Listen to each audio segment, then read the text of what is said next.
প্রিয় শিক্ষার্থী, আসসালামু আলাইকুম। এডুপয়েন্ট বিডি এর পক্ষ থেকে স্বাগত জানাচ্ছি। এই ভিডিও লেকচারে চতুর্থ অধ্যায় থেকে সুনির্দিষ্ট একটি টপিক আলোচনা করব। পরবর্তী ভিডিও পেতে চ্যানেলটি সাবস্ক্রাইব করে রাখতে পারো।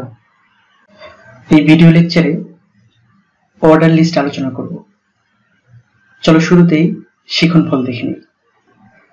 এই ভিডিও শেষে লিস্টের প্রকারভেদ বর্ণনা করতে পারবে, ওয়েল ও এলআই ট্যাগ ব্যবহার করতে পারবে এবং এই দুটি ট্যাগ ব্যবহার করে অর্ডার লিস্ট তৈরি করতে পারবে।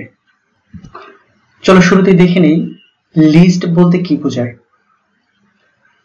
যখন কতগুলো তথ্য বা কতগুলো আইটেম স্টেপ বাই স্টেপ অর্থাৎ একটির নিচে আরেকটি সাজিয়ে উপস্থাপন করা হয় তখন সেটাকে বলা হচ্ছে লিস্ট। তো ওয়েব পেজে তথ্য উপস্থাপনের ক্ষেত্রে অনেক সময়ই এই লিস্ট ব্যবহার করতে হয়। তো চলো লিস্ট বোঝার জন্য একটি ডেমো ওয়েবসাইট দেখি। এখানে একটি ওয়েব পেজ দেখতে পাচ্ছ যেখানে ওয়েবসাইট স্ট্রাকচার নিয়ে আলোচনা করা হয়েছে এবং এইখানে দেখতে পাচ্ছ ওয়েবসাইটের 4টি স্ট্রাকচার। এই 4টি স্ট্রাকচার উপস্থাপন করার ক্ষেত্রে একটি লিস্ট তৈরি করা হয়েছে, অর্থাৎ এই স্ট্রাকচার গুলো স্টেপ বাই স্টেপ নিচে নিচে লিখে উপস্থাপন করা হয়েছে। সো এটি একটি লিস্ট। আবার লক্ষ্য করো ফিচার্স অফ স্ট্যাটিক ওয়েবসাইট, এখানে স্ট্যাটিক ওয়েবসাইট আলোচনা করা হয়েছে এবং এখানে দেখতে পাচ্ছ ফিচার্স অফ স্ট্যাটিক ওয়েবসাইট। তো স্ট্যাটিক ওয়েবসাইটের ফিচার গুলো উপস্থাপন করার জন্য এখানেও একটি লিস্ট তৈরি করা হয়েছে। তো এই দুটি লিস্টের মধ্যে পার্থক্য লক্ষ্য করো। এই লিস্টের লিস্ট আইটেম গুলোর অর্ডার দেয়া আছে, ক্রম দেয়া আছে, অর্থাৎ 1 2 3 4 এভাবে ক্রম দেয়া আছে। But features of static website এইটিও একটি লিস্ট, বাট এই লিস্টের কোনো অর্ডার নেই। এখানে বিভিন্ন চিহ্ন বা বুলেট পয়েন্ট ব্যবহার করা হয়েছে। তো কোনটি কোন ধরনের লিস্ট সেটি আমরা পরে আলোচনা করব। তো দেখো এখানে দুটি লিস্ট প্রদর্শন করা হয়েছে। এই লিস্টের লিস্ট আইটেমগুলোর অর্ডার দেয়া আছে বা ক্রম দেয়া আছে, আর এই লিস্টের কোনো অর্ডার দেয়া নেই, তার পরিবর্তে বুলেট পয়েন্ট দেয়া আছে। অর্থাৎ এই লিস্ট এর লিস্ট আইটেমগুলো ক্রম বা বুলেট পয়েন্ট থাকতে পারে। তো এবার চলো দেখি লিস্ট কত প্রকার। ওয়েব পেজে তথ্য লিস্ট আকারে প্রদর্শন করার জন্য HTML এ 3 ধরনের লিস্ট রয়েছে। প্রথমটি অর্ডারড লিস্ট, তারপর আনঅর্ডারড লিস্ট, তারপর ডেসক্রিপশন লিস্ট। তো লক্ষ্য করো এই যে আবশ্যিক বিষয়ের একটি লিস্ট, যেহেতু এর ক্রম দেয়া আছে অর্থাৎ লিস্ট আইটেমগুলোর ক্রম দেয়া আছে, তাই এই লিস্টটিকে বলছি অর্ডারড লিস্ট। আর এই লিস্টের কোনো ক্রম দেয়া নেই, তার পরিবর্তে বুলেট পয়েন্ট দেয়া আছে, তাই এই লিস্টটিকে বলছি আমরা আনঅর্ডারড লিস্ট। তো ইন্টারমিডিয়েট লেভেলে এই দুই ধরনের লিস্ট আলোচনা করব, ডেসক্রিপশন লিস্ট আলোচনা করব না। তো এখানে অর্ডার লিস্ট এবং আনঅর্ডার লিস্ট দেখতে পাচ্ছ। উপরের লিস্টগুলো দেখো, এই লিস্টগুলোর অর্ডার 5 ধরনের দেখা যাচ্ছে। দেখো 1 2 3 রোমান সংখ্যা বড় হাতের এবং ছোট হাতের, আবার অ্যালফাবেট ABC বড় হাতের এবং ছোট হাতের। অর্থাৎ অর্ডার লিস্টের অর্ডারের ধরন বা ক্রম এর ধরন 5 ধরনের হতে পারে এবং নিচে 4 ধরনের আনঅর্ডার লিস্ট দেখতে পাচ্ছ, যেখানে 3 ধরনের আনঅর্ডার লিস্টে বুলেট পয়েন্ট দেয়া আছে এবং সর্বশেষ যে লিস্টটি দেখতে পাচ্ছ তার কোনো বুলেট পয়েন্ট নেই। তো এই ভিডিও লেকচারে শুধু অর্ডার লিস্ট আলোচনা করব। তো এটি একটি লিস্ট এবং যেহেতু এই লিস্টের আইটেমগুলোর ক্রম আছে তাই এটাকে আমরা বলছি অর্ডারড লিস্ট। তো অর্ডারড লিস্ট তৈরি করার জন্য আমাদের যে ট্যাগ ব্যবহার করতে হবে সেটি হলো OL। OL বলতে অর্ডারড লিস্ট। এবার দেখো এই অর্ডার লিস্টের মাঝে এইগুলোকে বলছি আমরা লিস্ট আইটেম। তো লিস্ট আইটেম তৈরি করার জন্য আমাদের যে ট্যাগ ব্যবহার করতে হবে সেটি হলো li ট্যাগ। li মানে লিস্ট আইটেম। তো এখানে অর্ডার লিস্ট তৈরি করার জন্য ওএল ট্যাগ এবং লিস্ট আইটেম তৈরি করার জন্য li ট্যাগ, উভয় ট্যাগকে বলা হয় কন্টেইনার ট্যাগ, কারণ উভয় ট্যাগের ওপেনিং এবং ক্লোজিং উভয় ট্যাগ রয়েছে। এবং এখান থেকে লক্ষ্য করো অর্ডার লিস্টের মাঝে লিস্ট আইটেম রয়েছে, তাই আমরা বলতে পারি ওএল ট্যাগের মধ্যে li ট্যাগ নেস্টেড হিসেবে লেখা হয়, অর্থাৎ ওএল ট্যাগের মাঝে এই li ট্যাগগুলো লিখতে হবে। লক্ষ্য করো 5 ধরনের অর্ডার লিস্ট রয়েছে। তো ওএল ট্যাগ ব্যবহার করে আমরা অর্ডার লিস্ট তৈরি করতে পারবো। এখন কোন ধরনের অর্ডার লিস্ট তা নির্ধারণ করার জন্য ওএল ট্যাগে টাইপ নামে একটি অ্যাট্রিবিউট ব্যবহার করতে হবে। তো চলো দেখি টাইপ অ্যাট্রিবিউটের মান কেমন হলে অর্ডার লিস্টে অর্ডার কেমন হবে। এই ধরনের অর্ডার প্রদর্শন করার জন্য টাইপের মান 1 লিখতে হবে, এবং অর্ডার যদি রোমান সংখ্যায় প্রকাশ করতে চাও তাহলে টাইপের মান রোমান সংখ্যা 1 অর্থাৎ ক্যাপিটাল এবং স্মল। এটা যেহেতু ক্যাপিটাল লেটারে আছে তাই ক্যাপিটাল লেটার লিখতে হবে, আর এটা যেহেতু স্মল লেটারে আছে তাই স্মল লেটার লিখতে হবে, অর্থাৎ টাইপের মান রোমান সংখ্যা 1 লিখতে হবে। এই লিস্ট দুটিতে লক্ষ্য করো, এই লিস্ট দুটির অর্ডার বিভিন্ন লেটার দিয়ে লেখা হয়েছে, অর্থাৎ A B C capital letter এবং স্মল লেটার। তো এই ক্যাপিটাল লেটার এবং স্মল লেটারে অর্ডার প্রদর্শন করার জন্য টাইপ ইকুয়ালস টু এ এবং স্মল লেটারের ক্ষেত্রে স্মল এ। তো এইভাবে টাইপ অ্যাট্রিবিউট ব্যবহার করে আমরা একটি পার্টিকুলার অর্ডার লিস্ট প্রদর্শন করতে পারবো। এবার চলো এই উদ্দীপকটি দেখি, অর্থাৎ এটি একটি উদ্দীপক। এই উদ্দীপকটি ওয়েব পেজে প্রদর্শনের জন্য প্রয়োজনীয় HTML কোড লিখতে হবে। অর্থাৎ তোমাদের প্রশ্নে কোন একটি লিস্ট দিয়ে বলা হয়ে থাকে এই উদ্দীপক লিস্টটি ওয়েব পেজে প্রদর্শনের জন্য বা ব্রাউজারে প্রদর্শনের জন্য HTML কোড লিখো। তো তার জন্য HTML কোডটি কেমন হবে চলো দেখি। যে কোনো HTML ডকুমেন্ট স্টার্ট করতে হয় ডক টাইপ ডিক্লারেশন দিয়ে। তোমরা জানো HTML5 এর জন্য আমরা ডক টাইপ HTML এই ডিক্লারেশনটি ব্যবহার করি। দেন একটি HTML ডকুমেন্ট HTML ট্যাগ দিয়ে শুরু করতে হয়, অর্থাৎ HTML হলো রুট এলিমেন্ট, এবং HTML ডকুমেন্টের বেসিক্যালি দুটি সেকশন, হেড সেকশন এবং বডি সেকশন। তো এখানে এই উদ্দীপকটি যেহেতু বডি সেকশনে প্রদর্শন করতে হবে তাই আমরা হেড ট্যাগটা আপাতত লিখছি না, আমরা বডি ট্যাগ লিখব। তো বডি ট্যাগ ওপেন করলাম। এবার এই বডি ট্যাগের মাঝে এই উদ্দীপকটি প্রদর্শনের HTML কোড লিখতে হবে।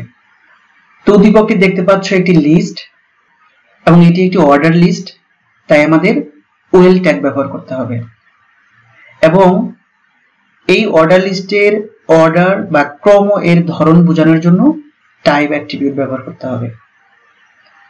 তো আমরা লিখতে পারি OL আর type attribute type equals to 1।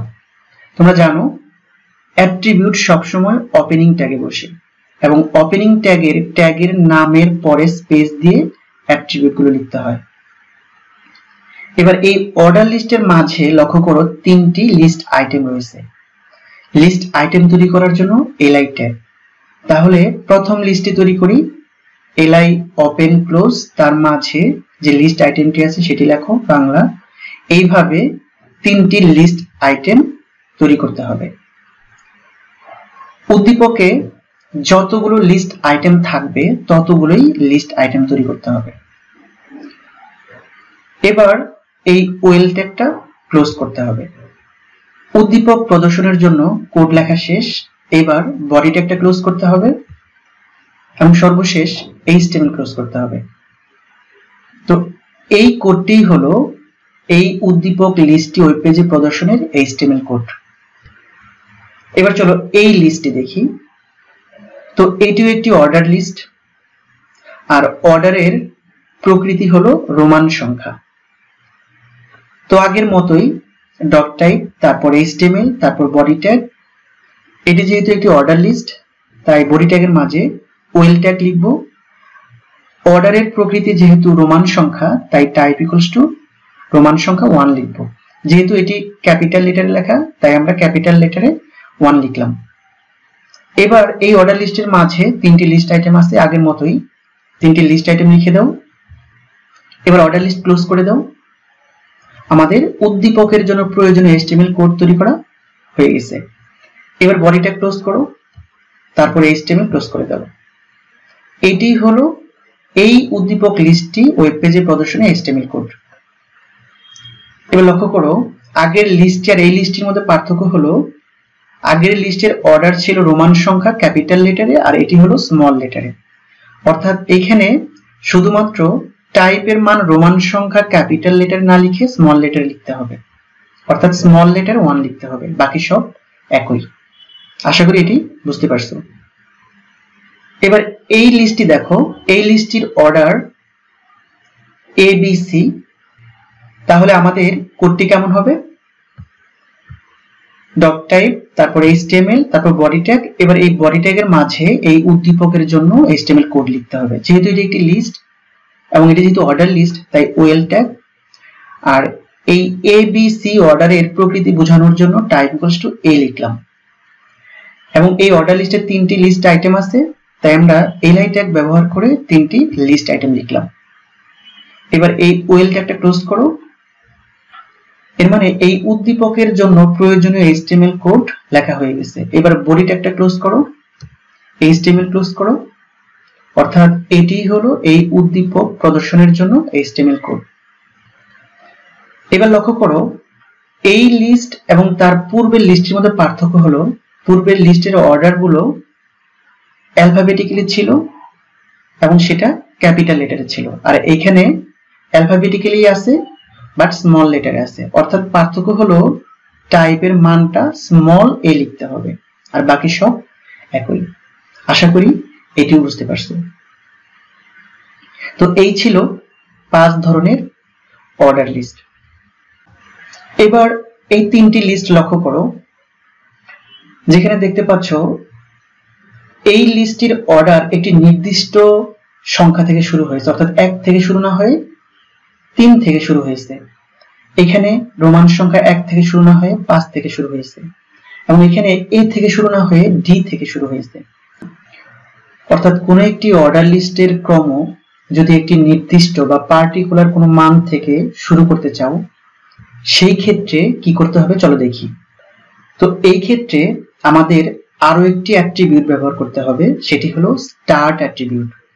অর্থাৎ অর্ডার লিস্টের অর্ডার বা ক্রম কত থেকে শুরু হবে সেটা স্পেসিফাই করার জন্য স্টার্ট অ্যাট্রিবিউটটি ব্যবহার করতে হবে। এবং মনে রাখতে হবে স্টার্ট অ্যাট্রিবিউটের মান সবসময় নিউমেরিক হয়, মানে সংখ্যাসূচক হয়। তো চলো কনসেপ্টটি ভালোভাবে বোঝার জন্য HTML কোড দেখি। এখানে একটি অর্ডার লিস্ট দেখতে পাচ্ছ। তো এই অর্ডার লিস্টের অর্ডার শুরু হয়েছে 1 এর পরিবর্তে 3 থেকে। তো এর জন্য HTML কোডটি কেমন হবে চলো দেখি। তো প্রথমে ডক টাইপ ডিক্লারেশন, তারপর HTML ট্যাগ, তারপর বডি ট্যাগ। এবার এই বডি ট্যাগের মাঝে এই উদ্দীপকটি প্রদর্শনের HTML কোড লিখব। তো প্রথমে লক্ষ্য করো এটি যেহেতু একটি অর্ডার লিস্ট তাই অবশ্যই আমাদের ওয়েল ট্যাগ ব্যবহার করতে হবে, এবং এটা কোন ধরনের অর্ডার লিস্ট তা বোঝানোর জন্য টাইপ অ্যাট্রিবিউট ব্যবহার করতে হবে। তো টাইপ এর মান 1 ব্যবহার করব, এবং যেহেতু শুরু হচ্ছে 3 থেকে তাই স্টার্ট অ্যাট্রিবিউট ব্যবহার করে 3 লিখে দিব। অর্থাৎ দেখো অর্ডারের ধরন বোঝানোর জন্য টাইপ ইকুয়ালস টু 1 লিখছি, আর অর্ডার কত থেকে স্টার্ট হবে সেটা বোঝানোর জন্য স্টার্ট ইকুয়ালস টু 3 লিখছি। এখানে অর্ডার যদি 5 থেকে স্টার্ট হতো তাহলে স্টার্ট ইকুয়ালস টু 5 লিখতাম। এবার বাকি সবকিছু সেম, অর্থাৎ 3টা লিস্ট আইটেম আছে, এর মাঝে লিস্ট আইটেমগুলো তৈরি করো। তারপর অর্ডার লিস্ট ক্লোজ করো, তারপর body tag close, HTML close. এবার চলো এই উদ্দীপকটি ওয়েব পেজে প্রদর্শনের HTML কোড লিখি। তো যথারীতি ডক টাইপ ডিক্লারেশন, তারপর HTML ট্যাগ, তারপর বডি ট্যাগ। এবার এর মাঝে আমরা কোড লিখব লিস্ট তৈরি করার জন্য। তো এইটিও যেহেতু অর্ডার লিস্ট, তাই আমাদের ওয়েল ট্যাগ ব্যবহার করতে হবে এবং টাইপ বলে দিতে হবে। টাইপের মান রোমান সংখ্যা 1 লিখতে হবে এবং স্টার্ট হচ্ছে 5 থেকে, তাই স্টার্টের মান বলে দিতে হবে। তো লক্ষ্য করো, প্রথমে টাইপ বলে দিলাম, এটি যেহেতু রোমান সংখ্যা এবং ক্যাপিটাল লেটারে লেখা, তাই রোমান সংখ্যা 1 ক্যাপিটাল লেটারে লিখলাম। আর স্টার্টের মান লক্ষ্য করো, আমরা কিন্তু এই রোমান সংখ্যা 5 লিখি নাই, কারণ এই স্টার্ট অ্যাট্রিবিউটের মান সবসময় সংখ্যা সূচক হয়। প্রচলিত যে ডেসিমেল সংখ্যা, সেই সংখ্যা আমাদের লিখতে হবে। তো এই 5 এর পরিবর্তে আমরা প্রচলিত ডেসিমেল সংখ্যার 5 লিখে দিলাম। এবার 3টি লিস্ট আইটেম আছে, 3টি লিস্ট আইটেম লিখে ফেলো স্টেপ বাই স্টেপ। এবার ওয়েল ট্যাগ ক্লোজ করো, body tag close, HTML close. এবার চলো এই লিস্টটি ওয়েব পেজে তৈরি করা HTML কোড দেখি। তো যথারীতি doc type declaration, HTML tag, body tag. এবার এই বডি ট্যাগের মাঝে এই লিস্টটি প্রদর্শনে HTML কোড লিখব। তো এটিও যেহেতু অর্ডার লিস্ট, তাই ওয়েল ট্যাগ ব্যবহার করব এবং অর্ডারের ধরন বা ক্রম এর ধরন বোঝানোর জন্য টাইপ অ্যাট্রিবিউট ব্যবহার করে ক্যাপিটাল লেটার A লিখে দিব এবং লক্ষ্য করো শুরু হচ্ছে D দিয়ে, কিন্তু আমরা তো স্টার্ট অ্যাট্রিবিউটের ভ্যালু D লিখতে পারবো না, কারণ স্টার্ট অ্যাট্রিবিউটের ভ্যালু সবসময় সংখ্যা সূচক হয়। তো এই ক্ষেত্রে আমাদের যেটা লিখতে হবে, ইংরেজি বর্ণমালায় D এর অবস্থান কততম, অর্থাৎ A B C D, D এর পজিশন 4। তো এই ক্ষেত্রে আমাদের স্টার্ট অ্যাট্রিবিউটের মান 4 লিখে দিতে হবে। যদি E থেকে শুরু হতো তাহলে স্টার্ট অ্যাট্রিবিউটের মান 5 লিখে দিতাম। আশা করি বুঝতে পারছো। তো এই ক্ষেত্রে লক্ষ্য করো, একটা ট্যাগে একাধিক অ্যাট্রিবিউট ব্যবহার করা যায়, তবে অবশ্যই অ্যাট্রিবিউট লেখার ক্ষেত্রে স্পেস দিয়ে লিখতে হবে। যেমন এখানে আমি স্পেস দিয়ে লিখছি, কোনো কমা সেপারেটর ইউজ করি নাই। এবার যথারীতি 3টা লিস্ট আইটেম আছে, 3টা লিস্ট আইটেম তৈরি করো, তারপর ওয়েল ট্যাগ ক্লোজ করো, বডি ট্যাগ ক্লোজ করো, HTML ক্লোজ করো। এটাই হলো এই উদ্দীপক লিস্টটি ওয়েব পেজে প্রদর্শনের HTML কোড। আশা করি বুঝতে পারছো। তো চলো দেখি এই HTML কোডগুলো আউটপুট ব্রাউজারে কেমন প্রদর্শন করে তা প্র্যাকটিক্যালি দেখি। তো ওয়েব পেজ কিভাবে তৈরি করা হয় তার একটি ভিডিও অলরেডি আপলোড করা হয়েছে, তোমরা ওইখান থেকে দেখে নিবা কিভাবে ওয়েব পেজ তৈরি করতে হয়। তো আমি এখানে পূর্ব থেকে তৈরিকৃত একটি ওয়েব পেজের মধ্যে কোড লিখব। তো তোমরা জানো বেসিক স্ট্রাকচার, প্রথমে ডক টাইপ ডিক্লারেশন, তারপরে HTML ট্যাগ ওপেন, তারপরে বডি ট্যাগ ওপেন। এবার এর মাঝে আমরা কোড লিখব। তো প্রথমে আমরা অর্ডার লিস্টের জন্য ওয়েল ট্যাগ, তো আপাতত টাইপ লিখছি না, এর মাঝে আমরা লিস্ট আইটেম লিখব, li, তারপর বাংলা এবং li ক্লোজ করো। এবার আমি কপি করলাম ইংলিশ ICT, 3টা লিস্ট আইটেম ছিল, 3টা লিস্ট আইটেম লিখলাম। এবার ওয়েল ট্যাগ ক্লোজ করতে হবে, তারপর বডি ট্যাগ ক্লোজ করতে হবে, তারপর HTML ক্লোজ করতে হবে। এবার এই কোডের আউটপুটটি ব্রাউজারে প্রদর্শন করি। পাশে আমি ব্রাউজারটা ওপেন করে রাখছি। এই অর্ডার লিস্টটি প্রদর্শন করছে এবং এখানে এই নাম্বার লিস্ট প্রদর্শন করছে, অর্থাৎ অর্ডার 1 2 3 এটা প্রদর্শন করছে। তো আমরা কিন্তু এখানে টাইপ অ্যাট্রিবিউট লিখি নাই, এর মানে বোঝাচ্ছি আমরা যদি টাইপ অ্যাট্রিবিউট না লিখি বাই ডিফল্ট এই ধরনের অর্ডার দেখাবে। এবার আমরা যদি টাইপ অ্যাট্রিবিউট লিখে 1 দেই, সেই ক্ষেত্রেও আমাদের সেম আউটপুটটি দেখাবে। তো ধরো আমরা টাইপ অ্যাট্রিবিউটের মান রোমান সংখ্যা 1 দিলাম, রোমান সংখ্যায় অর্ডার দেখাচ্ছে। আমি যদি স্মল লেটারে লিখি সেই ক্ষেত্রে স্মল লেটারে অর্ডার দেখাচ্ছে। আমি যদি ক্যাপিটাল A লিখি সেক্ষেত্রে দেখো আউটপুটটি ABC দেখাচ্ছে। আমি যদি স্মল এ লিখি সেই ক্ষেত্রে আমাদের আউটপুটটা ABC দেখাচ্ছে। তো এইবার যদি আমরা একটি নির্দিষ্ট মান থেকে অর্ডারটা প্রদর্শন করতে চাই, যেমন ধর D থেকে প্রদর্শন করতে চাই, তাহলে এর জন্য স্টার্ট অ্যাট্রিবিউট এবং D এর পজিশন 4, তাই আমরা 4 লিখে দিব। তাহলে চলো দেখি আউটপুটটি কেমন হয়। আউটপুটটি DEF অর্থাৎ D থেকে শুরু হয়েছে। আশা করি অর্ডার লিস্টের পুরো কনসেপ্টটি তোমাদের এখন ক্লিয়ার। তো এখানে দুটি এমসিকিউ দেখতে পাচ্ছ। এই এমসিকিউ দুটির অ্যান্সার তোমরা কমেন্ট বক্সে লিখে দিবে। কোনো ভুল হলে আমি রিপ্লাই দেওয়ার চেষ্টা করব। এখানে একটি উদ্দীপক দেখতে পাচ্ছ। এই উদ্দীপকটি ওয়েব পেজে প্রদর্শনে HTML কোড লিখে প্র্যাকটিস করবে। ভিডিওটি দেখার জন্য অসংখ্য ধন্যবাদ। Happy reading.